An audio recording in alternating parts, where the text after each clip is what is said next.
Sa ating mga kapatid na mga Muslim, medyo relax lang kasi yung iba talaga medyo mainit na. Halos iba na plano. Hindi lang mo si Miss Waray, kundi marami na nagsasalita na kung gusto nilang gira, di bumalik tayo sa gira kung ilan dapat na mangyari na may tuwid ang batas sa Republika ng Pilipinas. Yun po talaga yung stand namin.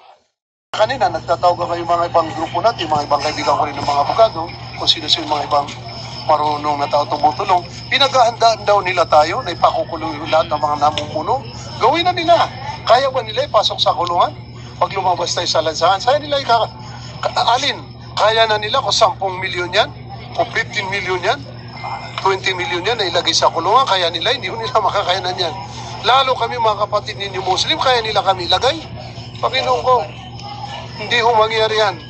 So tayo, ang pinaka-importante sa atin, yung mga nasa bahay, dasal lang po, sa tayo ng dasal, ipanalangin po natin na maayos po ang kalusugan natin mahal na Pangulo, si Tatay Digong. Sobra po nakakaya. Yung hindi nakakakilala sa kanya personally, kasi kami pamilya, kaibigan niya mga pamilya na minunong pa.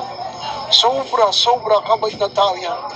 Sobra kabait na tao. Kahit sino, hindi ho talaga matanggap yung nangyaring ito. Ni pa naginip. Baka kaya nang ba natin isipin na ni pa naginip, nakita niya yung ginawa sa kanila? Yung gusto pa bitbitin nito rin? Gusto niya bitbitin, nakita yung ginawa nila, hinawakan nila sa belt. Hinawakan pa nila sa likod para lang ipakita nila kanila. Ayoko na magmura kasi hindi na ako basa mura. Dasal natin. Kung gusto nga nila, sinasabi nga ng mga ibang Muslim gusto niyo, maglagay ka na hirahin namin kayo. Kung gusto niyo, balik natin ang hira sa Pilipinas. Kung ganito pa lang ang ginagawa niya sa batas.